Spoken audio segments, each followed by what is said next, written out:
Hello, everybody, and welcome back to Let's Chat Movies. It's been a while, but we're back. It's a new era. We're starting things fresh. But one thing that's not changing is my special guest, Sam Carrico. Thank you again for joining me. Hey Lucas, it's good to be here. How are you doing? I'm doing good, thank you. If you would like to check out Sam Carrico's channel for yourself, he's from the Film Fanclub, and it will be linked down below. And moving on to our first story of the day, Zack Snyder, Toby Emmerich, Warner Brothers, HBO Max. I'm sure you've never heard of them at all up until this point. We've never talked about them, especially not on this channel. So we're going to be talking about them for the very first time. But as many of you may be aware, Zack Snyder recently did another interview. This one was actually for Army of the Dead, which we will talk about later. But he did, of course, get asked naturally about Warner Brothers, about the differences between working with Netflix and Warner Brothers. And he described his experience with Warner Brothers as, quote, torturous. He said they were very aggressively anti-Snyder. It was like torture.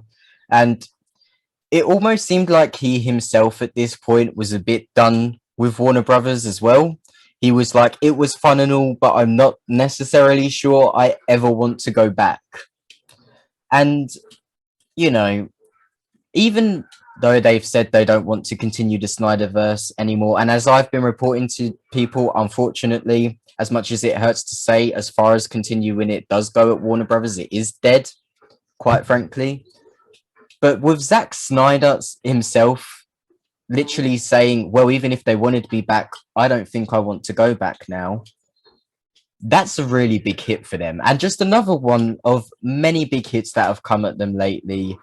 I mean, what do you make of all this? And if you were in Zack Snyder's shoes, would you feel like it's worth it to return to that torturous work environment just for the sake of making a film? That's a big question, Lucas. There's a lot to unpack, I think, from this interview. First of all, I think it's amazing that he was able to actually come out and say all this stuff. I mean, really speak his truth about working with Warner Brothers. There's some, I imagine he signed an NDA at one point, and that NDA is clearly not in effect anymore because he's like really not holding back in this interview. And the second part is it really highlights, like you were saying, a lot of the barriers that are just inescapable when it comes to wanting to restore the Snyderverse. Clearly, Warner Brothers, despite making the Snyder Cut, and releasing it on HBO Max and seeing it's great. I mean, we all talked about its success and everything. Despite doing all that, they still clearly do not want to work with Zack Snyder on this anymore. And now Zack Snyder coming out and saying, like, I mean, even if it was to continue, I don't even want to do that. So, I mean, and we know we've seen what Warner Brothers does with whenever they try and continue the universe without Zack Snyder. So I don't want them to try and do a Justice League, Zack Snyder's Justice League Part 2 without Zack Snyder. And just to know that he's not even in there for it, it kind of feels like, whenever you break up with somebody, and you're like, okay, Yeah. whatever. We might get back together in a little while. You never know if this is really over. And then they come and they're like, hey, just to let you know, like, this is it, and they're like, oh shit, it kind of solidifies it. And that's what that interview did for me. Yeah, it's kind of like if you tell them that you'll still be friends and then block them after. That's what Zack's doing to Warner Brothers. Block.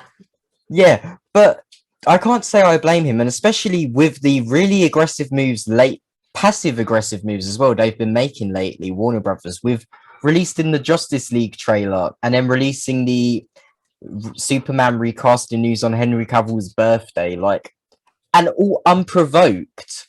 Because I didn't realize they did that on Henry Cavill's birthday. That's really sad. That's really messed up. Yeah, so he's unfollowed them off of social media now, Warner Brothers and DC, which makes sense. If I was Henry Cavill, I would do that too. Like, at this point, why would you even want to?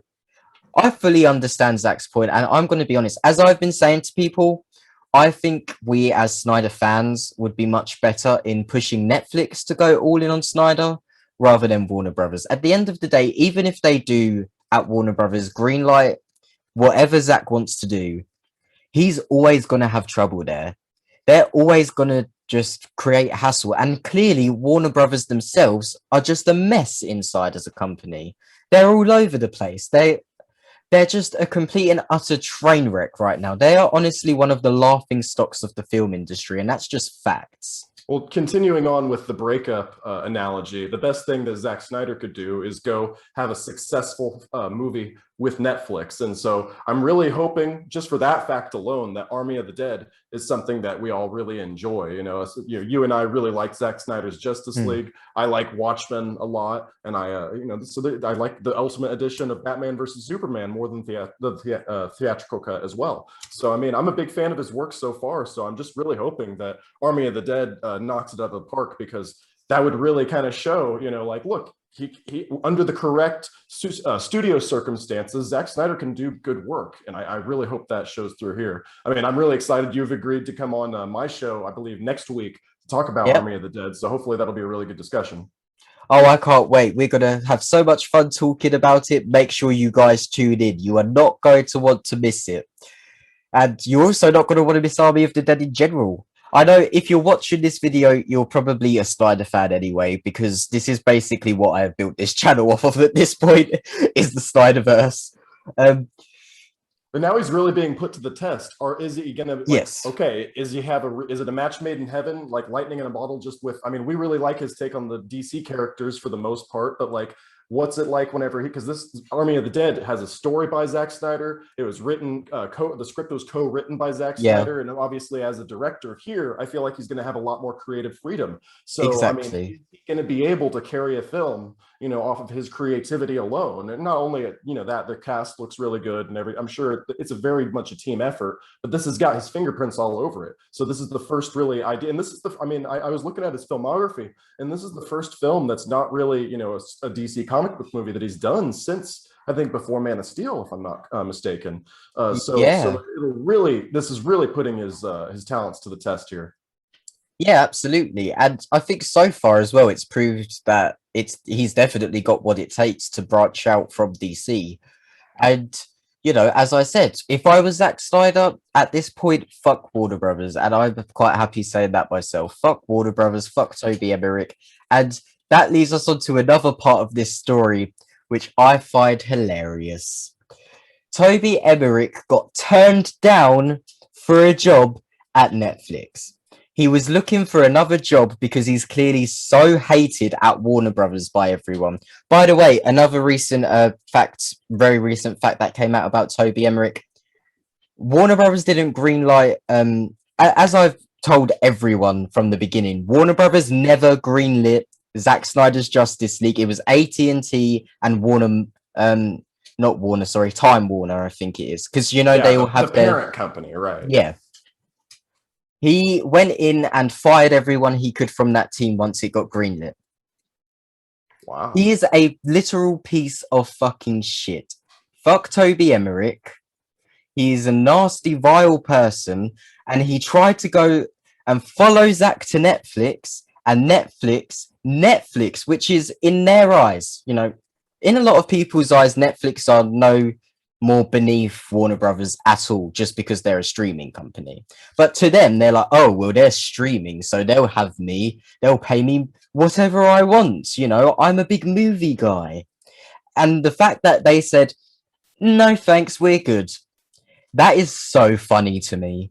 That is absolutely hilarious. And if that is not justice being served on a silver platter and shoved down his throat, I don't know what is. And I will honestly be surprised if he can find another job, at least as high up as he is now.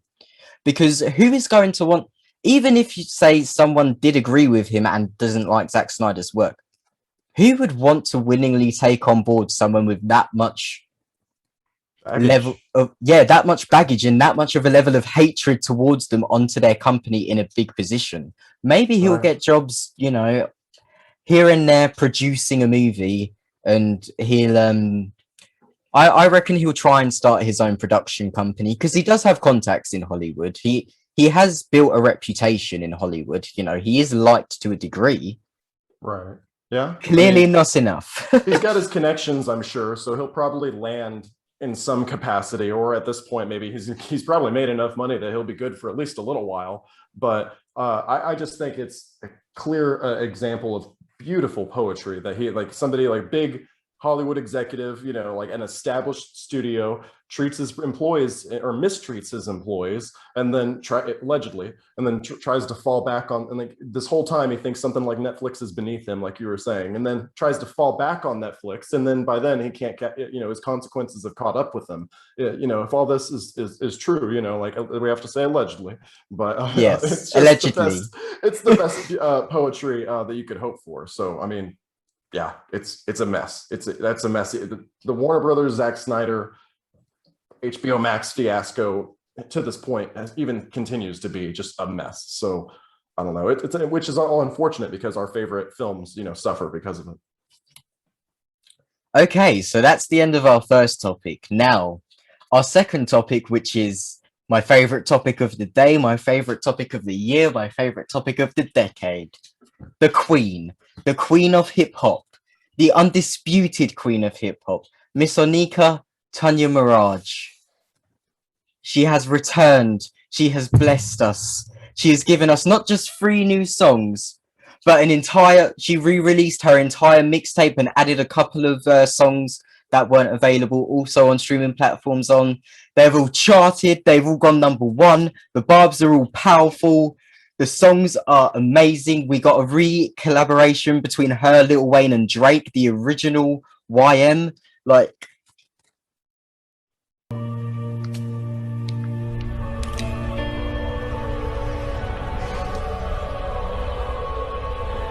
I can't even begin to put into words how great this was. And she was like giving hype this entire week. She was on point. This was none of the nonsense from the Queen era. If you are a Barb and you survived the Queen era, you know exactly what I'm talking about, because that was some nonsense and a half.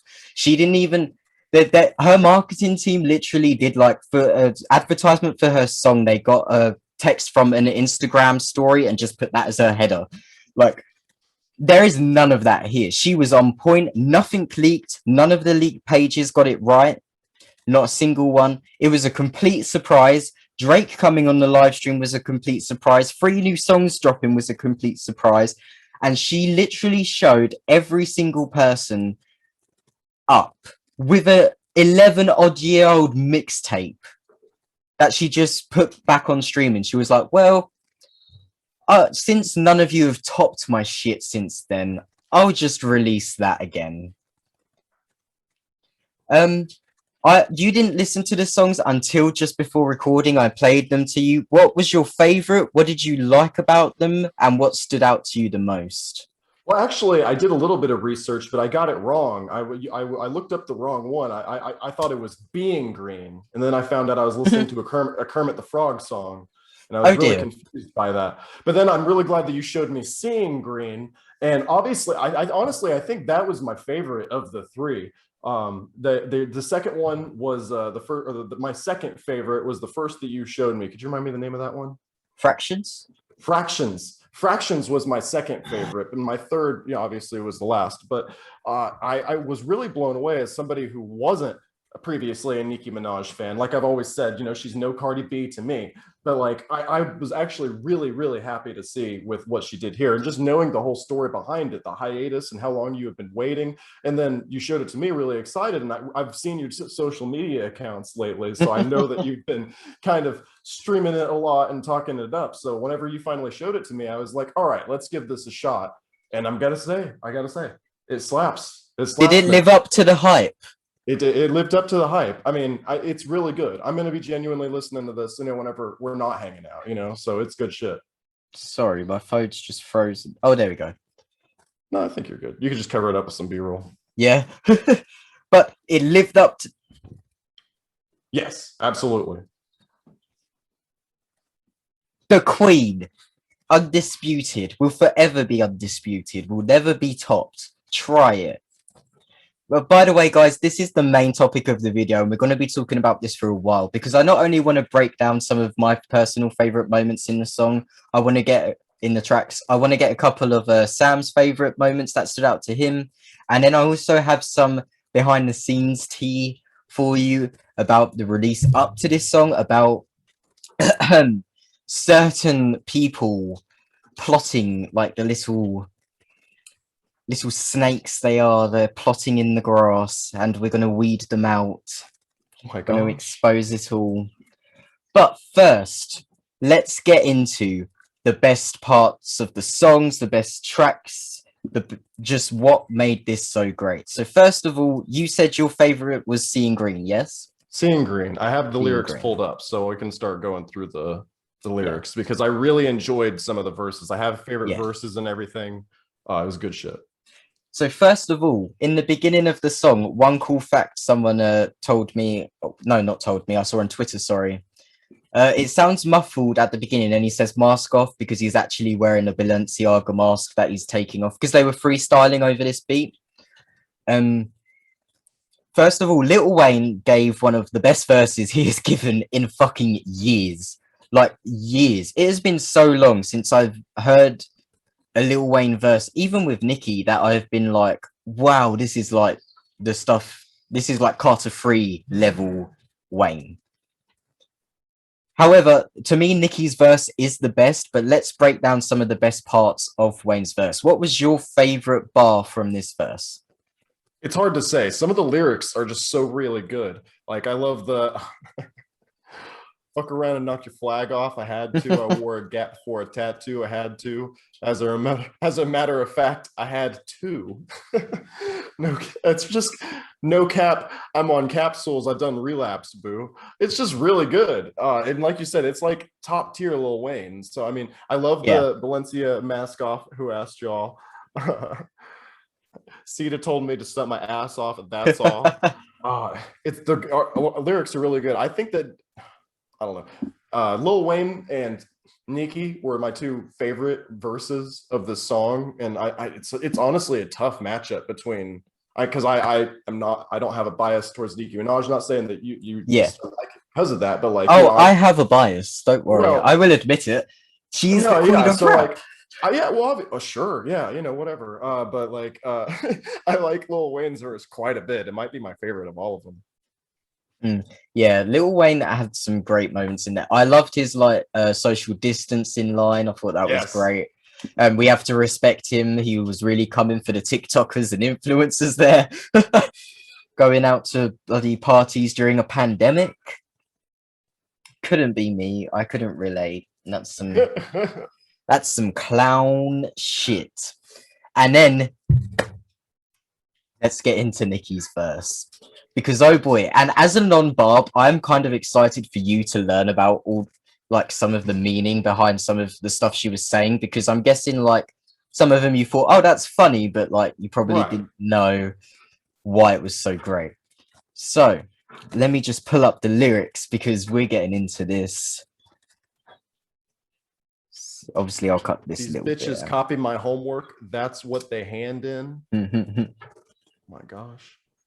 That's why I'm private like the airports I land in. I liked that a lot.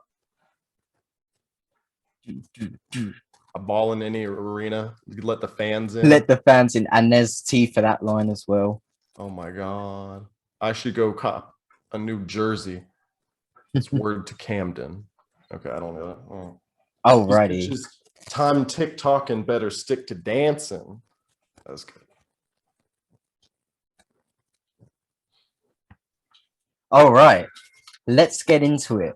So first of all, my favorite line from the first kind of few bars, she talks about she graded these bitches' homework. It's incomplete. She's talking about she has the iconic line, of course, these bitches is my sons. That's kind of one of her trademarks. And then recently Bardi decided to use the line to try and diss her in a song. And then, so she's talking about how, because these people really came up under Nicki, she's talking about how, like, I'm your teacher. I've seen the work you're doing. It's not just a fail. It's incomplete. It's not there. Where is it? We can't see it. Where is it? It's not there. So that's the first best line to me. Then, I ball in any arena. Go let the fans in. So, of course, during the Queen era, during Nicki's blackballed... Sorry, one second. during the Queen era, during Nicki's Blackboard era, a lot of people were spreading rumors that she wasn't selling high ticket sales, that she wasn't able to sell out arenas and stuff like that. That wasn't true. So she's very much just kind of addressing that and saying, look, I can sell out anything I want to. I'm Nicki Minaj. Go let the fans in. Go watch. Go book me an arena and see it sell out. So she's kind of just letting the tabloids know that straight up. I did also, this isn't like a bar line that, like, in terms of, I didn't like this for savage reasons. I just liked it. She says, big ass backyards just so Papa Bear could frolic. Papa Bear is what she calls her son on social media because she doesn't want to reveal his full name yet, which I fully understand. Yeah, absolutely. There's witch doctors out there and she knows it. There's people trying to go to witch doctors to bury the Barbie. Oh my gosh. Oh yes. Yeah, so I like that line. I thought that was a nice little shout out to her son. Wait, I want to read it. These bitches thirsty. I could see why they alcoholics. I really liked that bar. Okay, I love this bar. And I go to say who I feel allegedly this bar is about. Hi Megan, how are you today? So if you follow a lot of kind of T channels, behind the scenes channels, you will know that there are a lot of rumors that can you stop? I'm trying to fucking record. Div. If you follow a bunch of T channels. If you follow a bunch of T channels and behind the scenes channels, you will know that there are a lot of rumors going around that Megan allegedly is spiraling a bit. There was that Instagram live or whatever it was where she was nearly giving Trace songs fellatio, I guess I'll say, for content reasons. Yeah, she's apparently struggling a lot with substance abuse, which is something that a lot of people struggle with, obviously. Right. And it's something that is affecting a lot of rappers lately. And that is allegedly why she went on a hiatus recently. Also, because the record label that she's with, Atlantic, they are worried that she's become overexposed a little bit. Good News did not do as well as they were expecting. The only kind of big hits from it were Body and Savage. And Don't Stop a Little Bit. I really like that song. I think that's a good song. But it didn't chart as much and sell as much as people thought it would, because Megan had she still does have a lot of hype and a lot of fans. And, you know, I like Megan personally. I think she's very talented. I really do. I wasn't a big fan of Good News. I thought it was medium, but she definitely has a lot of really great tracks on there and a lot of clear talent. I think it's just maybe her record label, which we will get into, Atlantic. I think it's mainly her record label trying to kind of push the more TikTok vibes and the kind of get a viral song more than a good song, if that makes sense. Right. Like, yeah, so this bar is allegedly about Megan, in my opinion, and in a lot of people's opinion, and kind of obviously it's not. Yeah. So that's that one. Then this was, in my opinion, the best, well, one of the best bars in the song. No one bitch could be my op. That shit offends me. It was corporate giants and machines that went against me.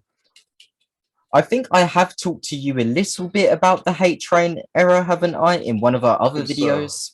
Yeah, so you know a bit of the background on it, but for those who aren't familiar, essentially in 2016 and 17, Atlantic Records saw that Nicki Minaj was kind of dominating the female rap game and making a lot of money, and because she never signed a 360 deal, she never signed her like soul away to a label. She makes all the money she makes goes to her. All the music she makes, it's owned by her.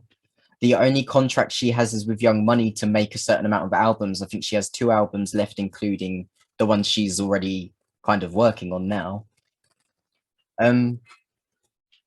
Because she never did any of that, obviously people were trying to find a way to kind of make a Nicki that they could profit off of. Right. Because why wouldn't you? She was making a lot of money. She's got a lot of hype. She's very talented. She's got a lot of fans. You know, her fans are so powerful that they even last week made a non-single that was 4 years old go #1. Like, you know, who wouldn't want that for their own label? Absolutely. But the way they went about it is where the problems come in. Atlantic and Camel Face, whose name I'm not going to say, but the Barbs know who I'm talking about. And no, it's not Cardi, by the way. It's not Cardi. Okay. Thank It is God. not Cardi. They didn't want their own Nicki. They wanted to get rid of Nicki and replace her with their own artist. And at first they thought that would be Remy Ma, because Remy Ma was already popular once before, and Remy Ma's a great artist. I'll be honest, Shifa was a good track.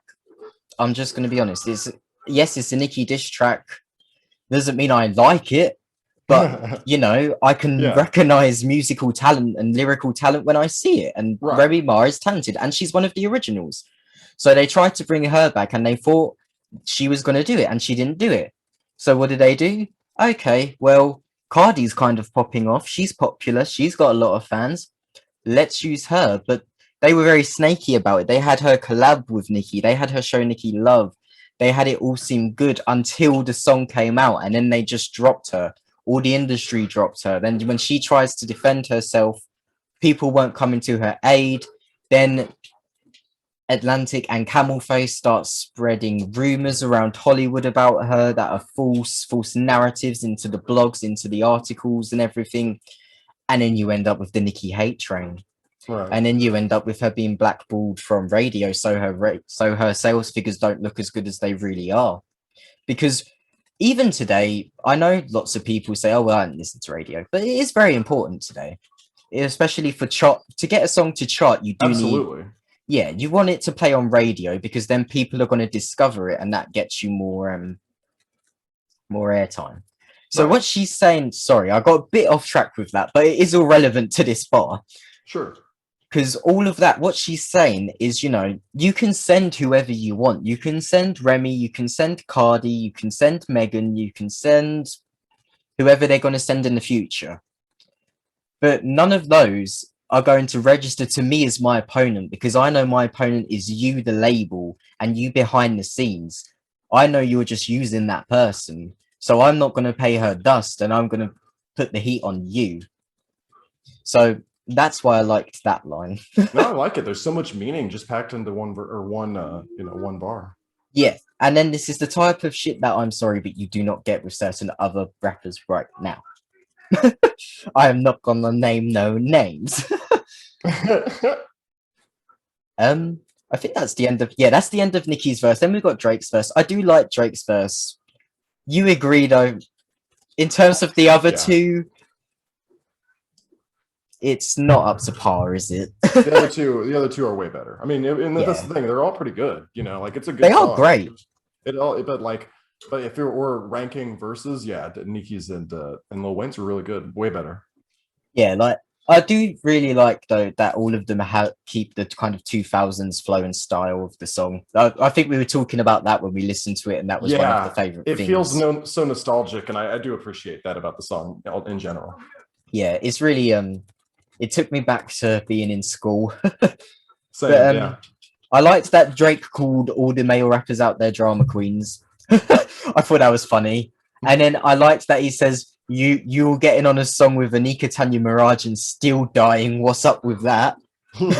Yeah. Because it's true. How do you get on a song with someone with as much hype and publicity around them as that and then still fall off? Like, that is a boost and a half.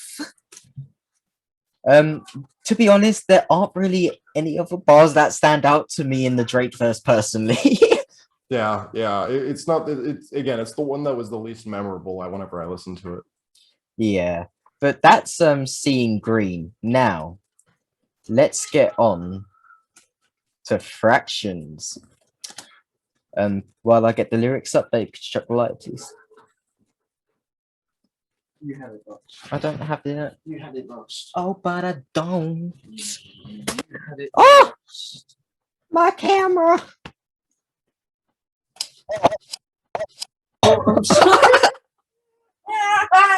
What? Did you see that? I did. It was pretty fucked up. Oh dear. Anyway, I have to laugh. I'm sorry. bitches act like they want action, huh? Ow. Let's get into fractions, guys.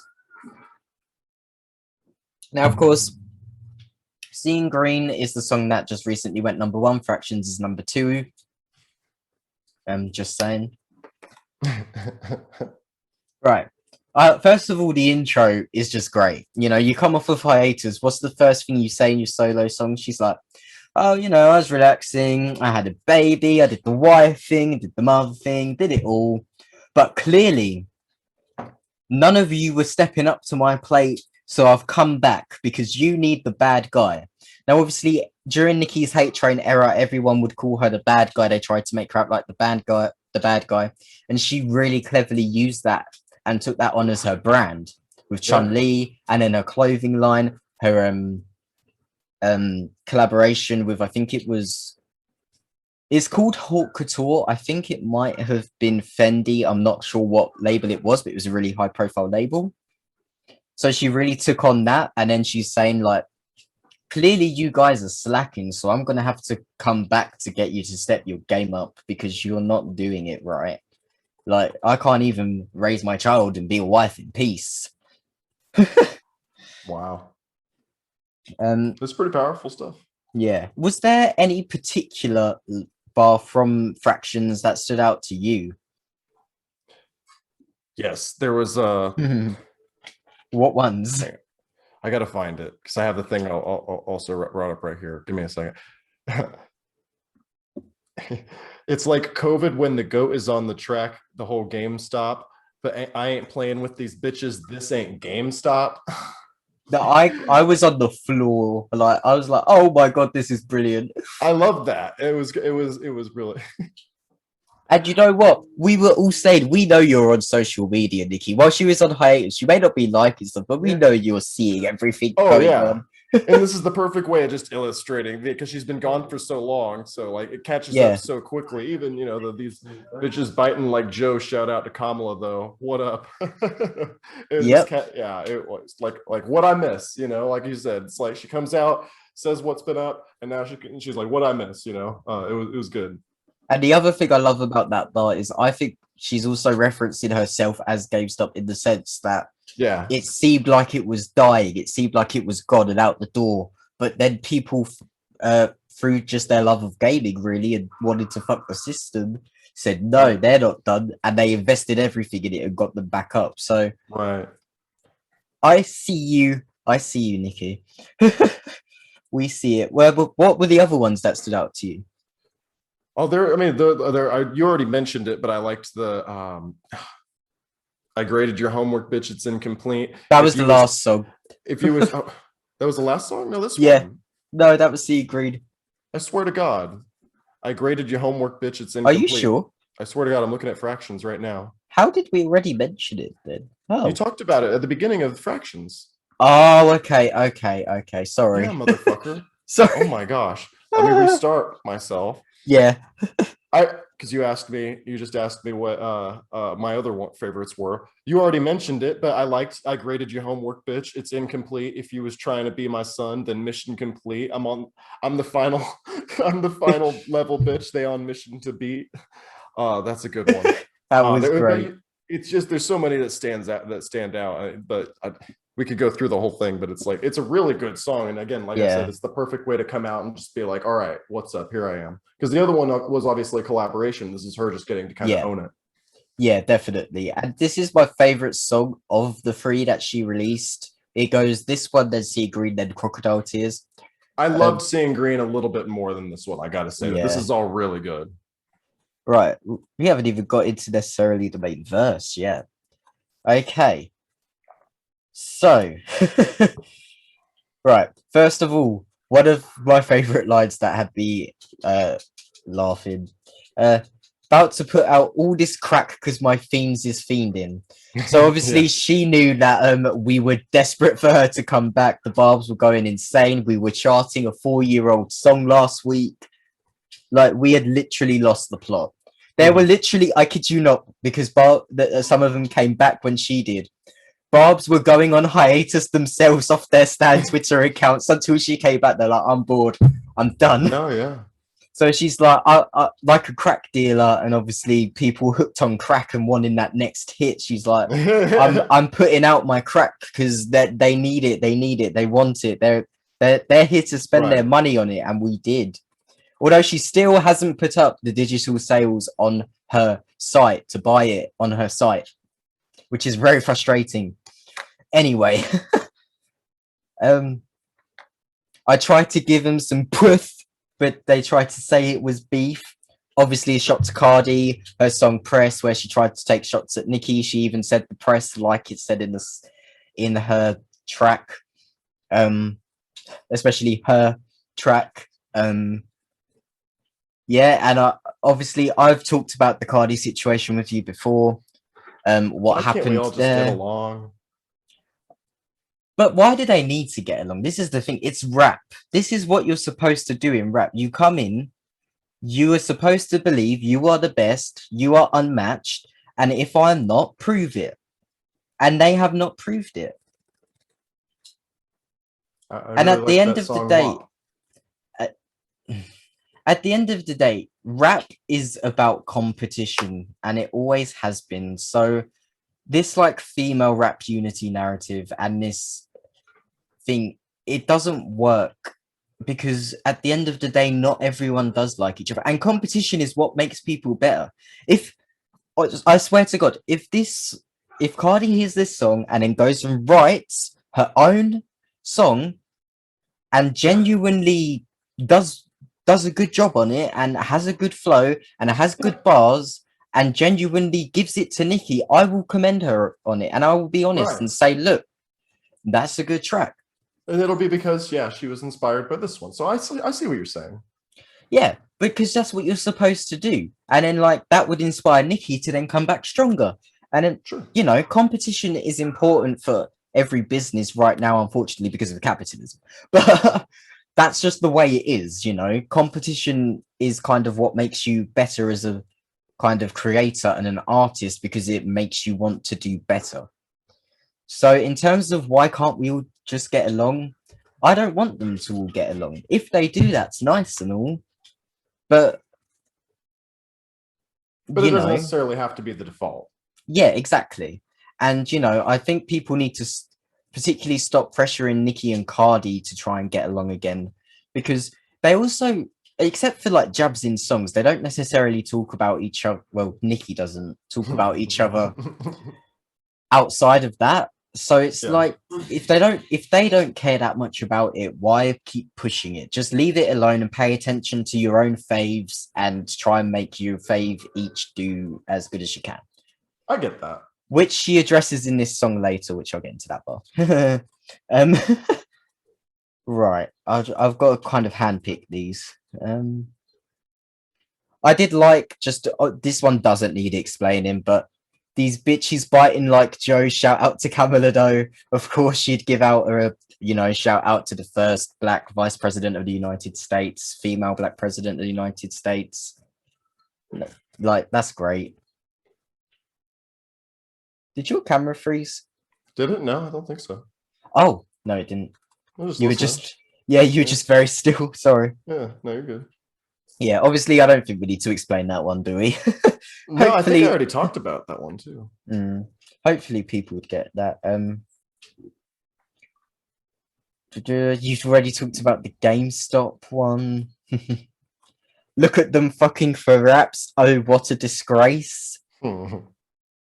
I'm not actually going to say who this one is about, but I think people know who it's about. It's not about Cardi. I'm just going to keep that one to myself. I genuinely don't know. I'll tell you after the stream. For now, we'll just laugh because it's funny and I feel bad for her. I loved the Gorilla Glue Girl shout out. Um, head head game slicker than little Miss Gorilla Glue, the girl who accidentally got Gorilla Yeah, Glue on her head. I no, thought that that was was good. funny. Yeah, I mean, and then obviously the best bar in it to me, it's them weak bars thinking she was dissing for me. I mean, because Cardi recently released Big Paper, she tried to throw shots at Nicki. She was bragging, "Oh, I've written this in a few days," and it tanked. No, people did not like the song except for like her fans mainly. It was even like she was offbeat on the song, like she was done dirty in the production by DJ Khaled. That's messed up. So, you know, it is what it is. Oh well. But then I also love that she invites people at the end of this song, like a good one would do. She says, "All right, so there's my shots. I've given you. I've fired my shots to you. Come back or don't. Your choice." You know. And then she's like, "Bye." And then just does crocodile tears, which we're not going to get into because personally that one's a bit meh to me. It was okay. But, Now, yeah, let's just get into some quick behind the scenes stuff that I've heard about this from channels and stuff. So there's a couple of things I want to talk about quickly. The first thing is I want the Barbz to be very aware right now that there may be a lot of people showing Nicki love and support, and they are obviously going to do that because she's very much popping off right now. There are going to be people in the industry trying to get her back, trying to take her down again, and they already are.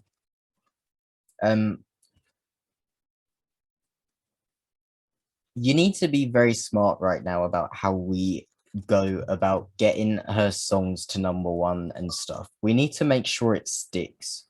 We need to make sure it doesn't fall the second it gets to #1, because when it does stuff like that, it then says that she doesn't have longevity and stuff like that, and then people can use that against her. And not only that, there are people who are outright still telling artists they cannot work with her and still telling radio stations not to play her music. But at the end of the day, everything for nearly everyone in that industry, except for kind of Nicki and the people who actually care about the music, the money is what speaks. So as long as she keeps doing well, and if we can kind of really make her do well, they're going to have no choice but to play it because it will be #1 on the chart. It will be this. And then they are forced by contracts with chart companies and stuff to play that song. So we need to really push for airtime on radio. We need to really push for streaming longevity and to stream longer than just the opening weekend. And we really need to push for that. Then, second,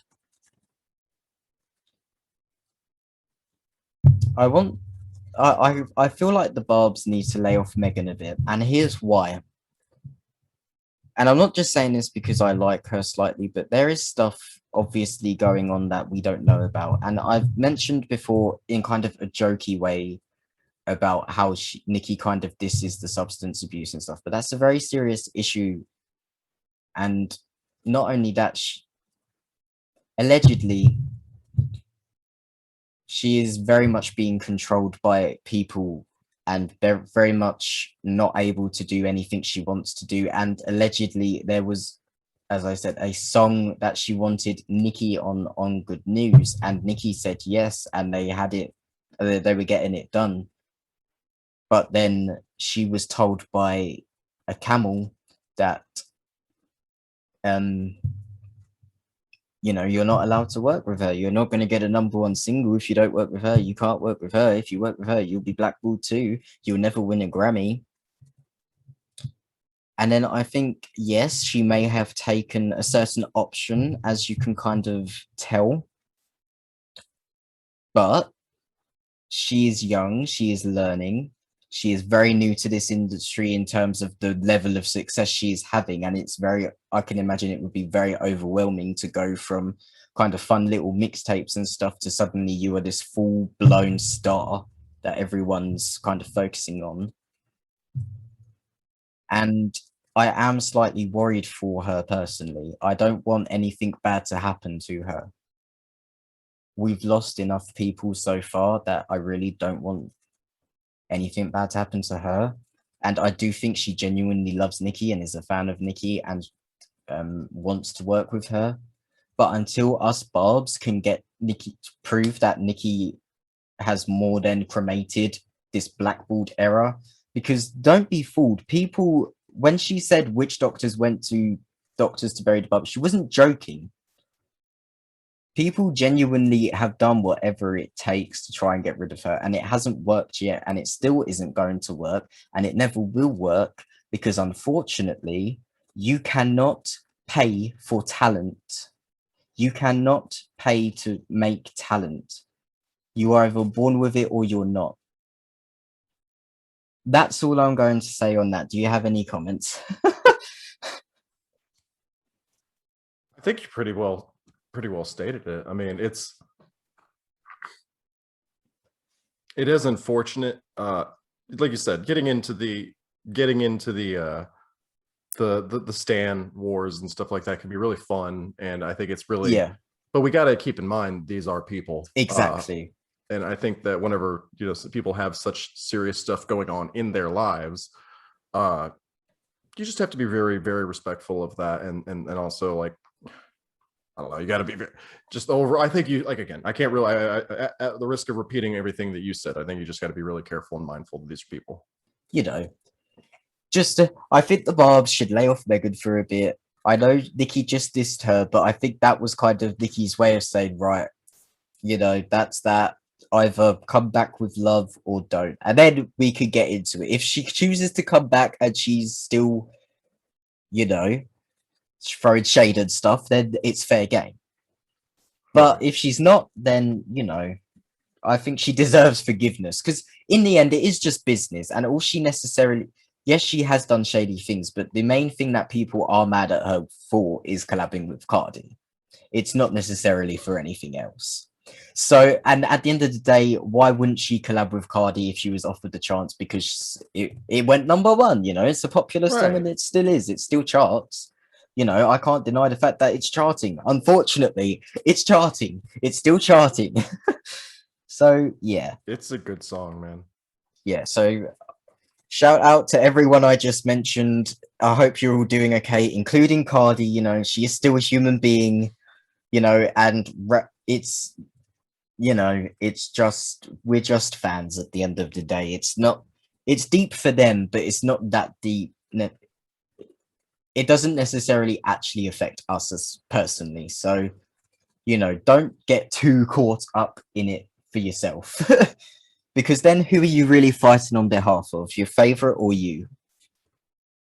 That's a great way to look at it, yeah. Yeah. So, now, I will say that was my Shrek impression. That's fucked. Oh my gosh. Ogres have layers.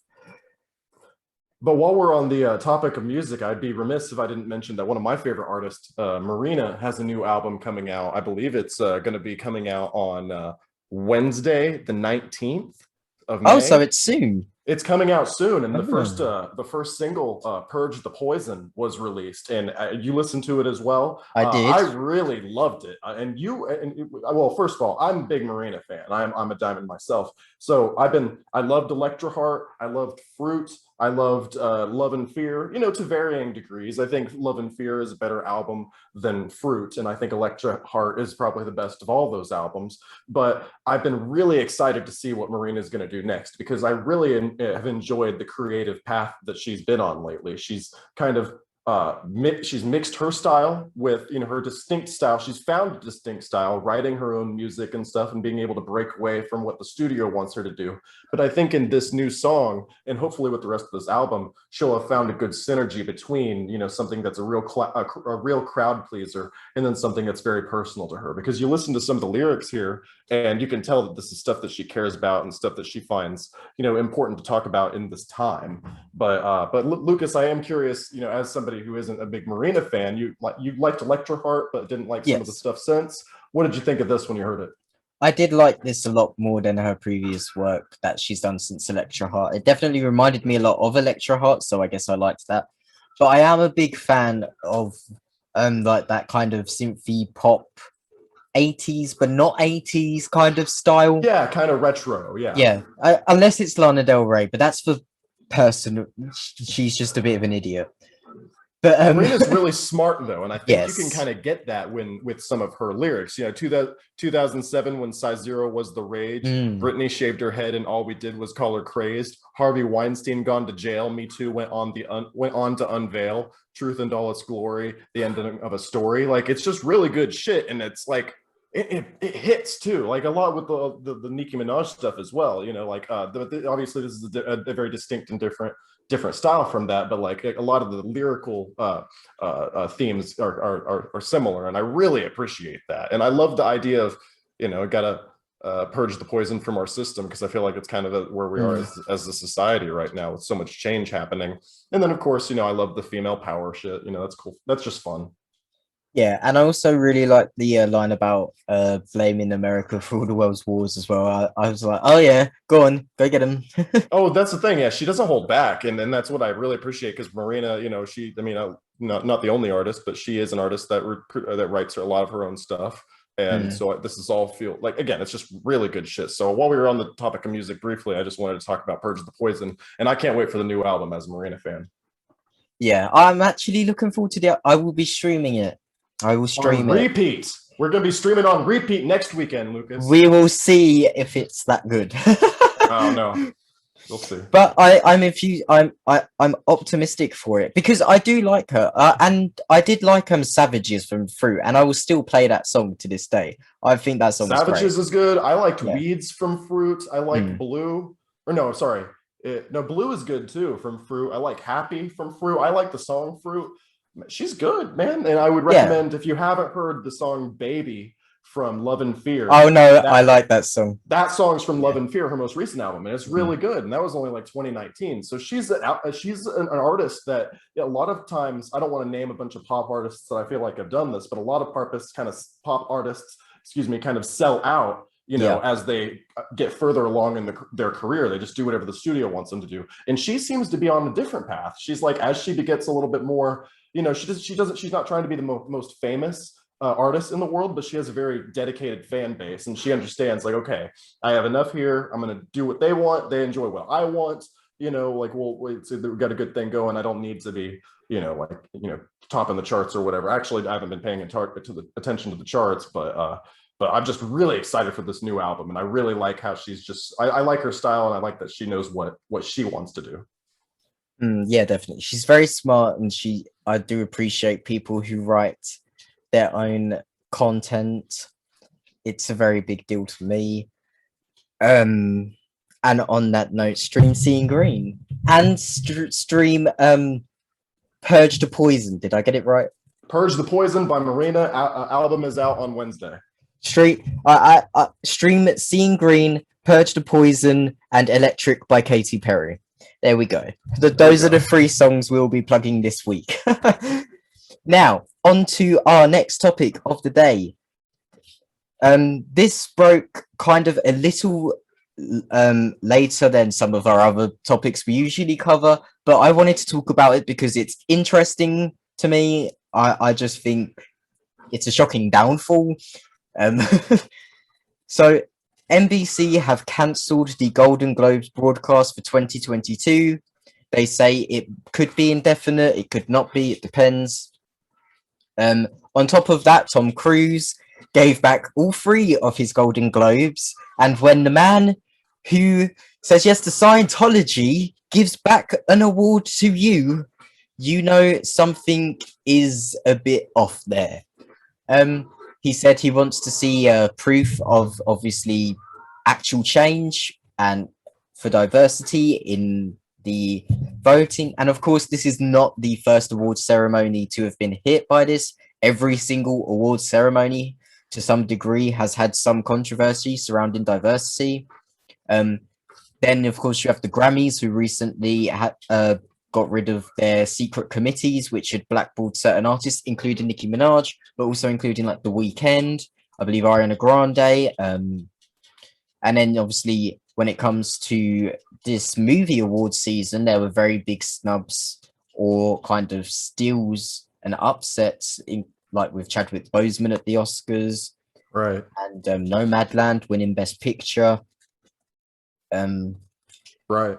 You know, they're just award shows are really struggling right now. They're really, really struggling to find a way to remain relevant, even though people keep telling them a way to remain relevant, which is nominate the movies we actually watch and like.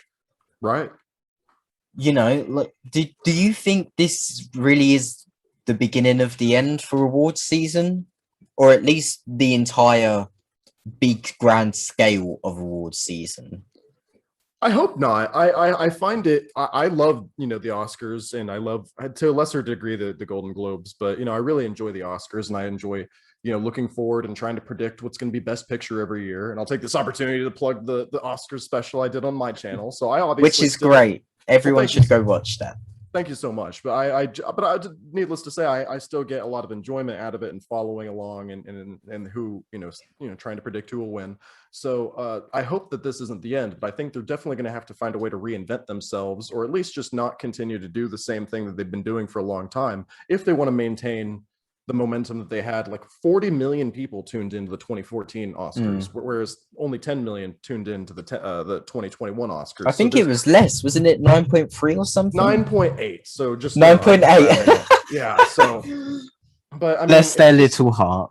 Yeah, it's unfortunate because the Golden Globes have been a mess for a while, and I think I've talked about this before, where you only have like 50, 60 people voting for the Golden Globes. Yeah. So it's relatively easy for a studio to come in and give all those critics a really nice press packet, and and give them good screenings and promise them good opportunities in the future if they give it, and it's easy for studios to have a sway on the Golden Globes, and the Golden Globes happens before the Oscars. So then you kind of set the course for the whole award season just because you bought off, 60 or 40 out of 60 critics. So with them taking a hard look at the way they do things, I think in the future, I think the reason they're doing it now is because there's they don't have a diverse, diverse races represented in their voting members, and that's true. They should fix that. But also, I think it's just ridiculous the idea of just having 60 people decide what's the best movie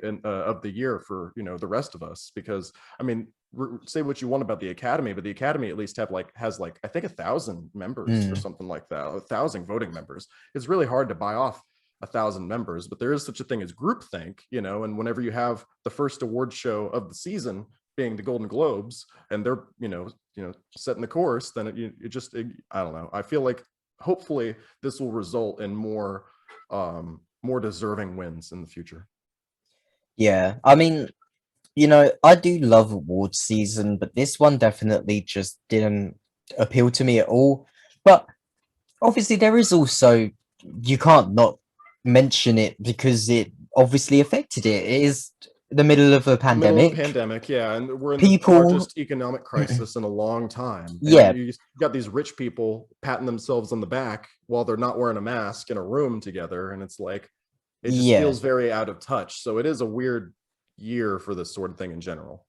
Yeah, like people's priorities aren't necessarily there, but I do think you definitely can't blame this all on the pandemic, because they've been on such a clear downwards trope. I mean, this broke the record for the lowest viewed Oscars in history, which was previously held by last year's Oscars. Exactly. So, yeah, and if they don't want this trend to continue. So we're kind of mixing topics a little bit, but the Golden Globes, I think they should really reevaluate how they view things and how their voting plays out, and especially having more diverse voting members is a good thing. But also the Oscars, they just need to take a larger look at what they're doing in general, because why are they bleeding viewers like this? It's not something that can sustain itself. Well, I definitely think we know why they're bleeding viewers. It's because a ton of celebrities have come out against him and said, you know what, I don't want to be part of your shows anymore, which is fair enough. And, you know, for a lot of people, you know, I can imagine, although it is all for fun, it can, I imagine, be a bit embarrassing and humiliating to like be on live TV and not win an award for something you're nominated for, and then have a camera right in your face being Sure. broadcast like to millions and millions and millions of people, you know, like, and then, you know, people don't particularly care as much anymore about like the whole red carpet and then the after interviews, you know, people aren't as into it anymore. They have shorter attention spans. Well, celebrity culture is a little different too now. I Yeah. mean, a lot of times we would look at people and be like, oh, look at that beautiful dress they're wearing, you know, as if it was just something that happens in a vacuum. But then now I think,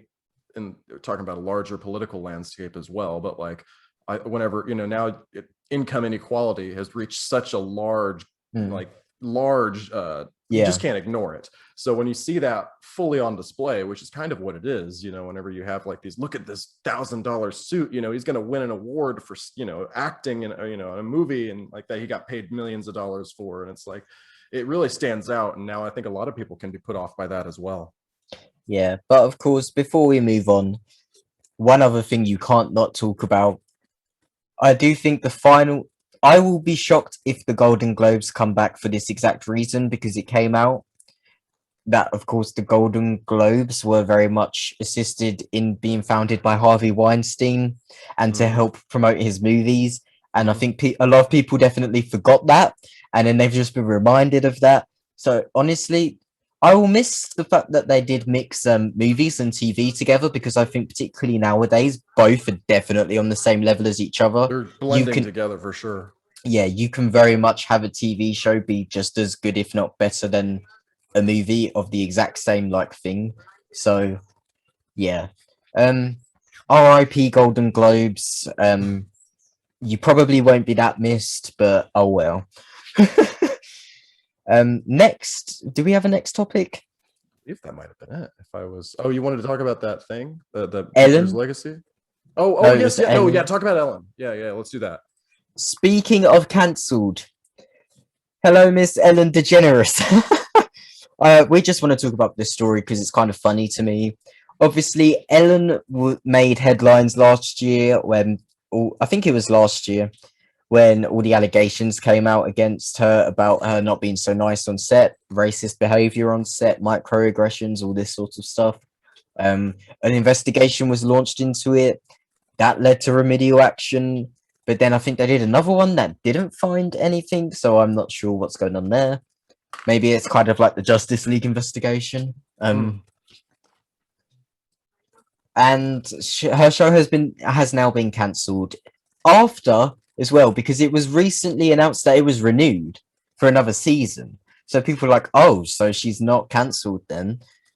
And then just now this week it's announced, no, that was just the last season. She's done. Thank you. And yeah, that's just funny to me, you know. She made such a brand for herself of being the nice guy, and then, you know, again, we talked earlier about justice being served on a silver plate right there in front of you. I mean, do you think Ellen will make a comeback to the mainstream? Well, that's what she says she wants to do. She's like, I'm not retiring, just so you guys know, I'm not retiring. I want to, maybe I'll do a movie or something, maybe I'll work on something else, but I don't know. I don't see how many people will want to work with her knowing what's going on. And I think she like so clearly went out of her way to say, this is definitely not because of the stuff that happened over the summer. This is definitely not because of that.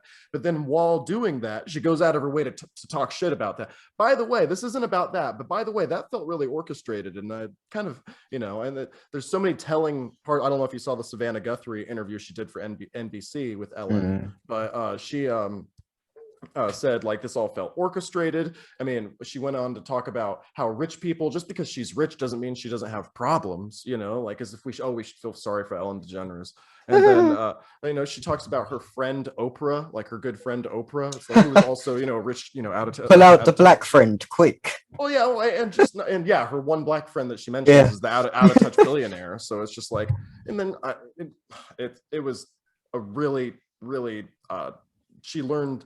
I feel like she has learned. The only thing she learned from this whole experience was that, first of all, it's not her fault because it's all orchestrated, and secondly, she was too nice. She should have, because someone asked her like, oh, if you could change your thing from being the kind lady, what would you say now? She's like, go fuck yourself. And I'm like that, like joking, like, oh, haha, maybe I should have been more mean. And I'm like, no, the problem isn't that you shouldn't have been more mean, you know, whatever. You should just not treat your employees like shit. Something she completely sidestepped. They never asked her about the accusations, not of just bad workplace stuff, but about her being terrible. There's countless stories of her herself being terrible to people, and she's never been actually challenged on that. And so I completely think I think she probably had a contract to do at least a certain amount of more years. Actually, I think she says that in the interview with Savannah Guthrie. Yeah. She had a contract to do a certain amount of more years, and then she could maybe not renew it. And then now she's just like, well, I'm not going to renew my contract whenever everybody hates me. And like, I mean, good, because Ellen DeGeneres, you know, I don't want to prop up somebody who's just terrible. I don't appreciate anybody who treats their employees terribly. No. Yeah, maybe she'll go and work with Gina Carano and Ben Shapiro at Daily Wire, and that will be her comeback. That'll be her comeback. It was very obvious. They're like, "What are you gonna do next?" She's like, "I don't know. Maybe I'll do a film. That would be great." You know, like as if like, "Hey, anybody who's watching this, hire me." And if I'm a director, they name drop Steven Spielberg in the interview, and if I was Steven Spielberg, I'd be like, "Fuck no, get." You know what? Yeah. Warner Brothers should hire Ellen to come and run DC. She'd be her, Jeff Johns, Joss Whedon, get them all, you know. Go drag who's some other cancelled people. Get Dixie D'Amelio, Nikita Dragon, James Charles. Come over to DC. They'll get them all involved in the next one. Yeah.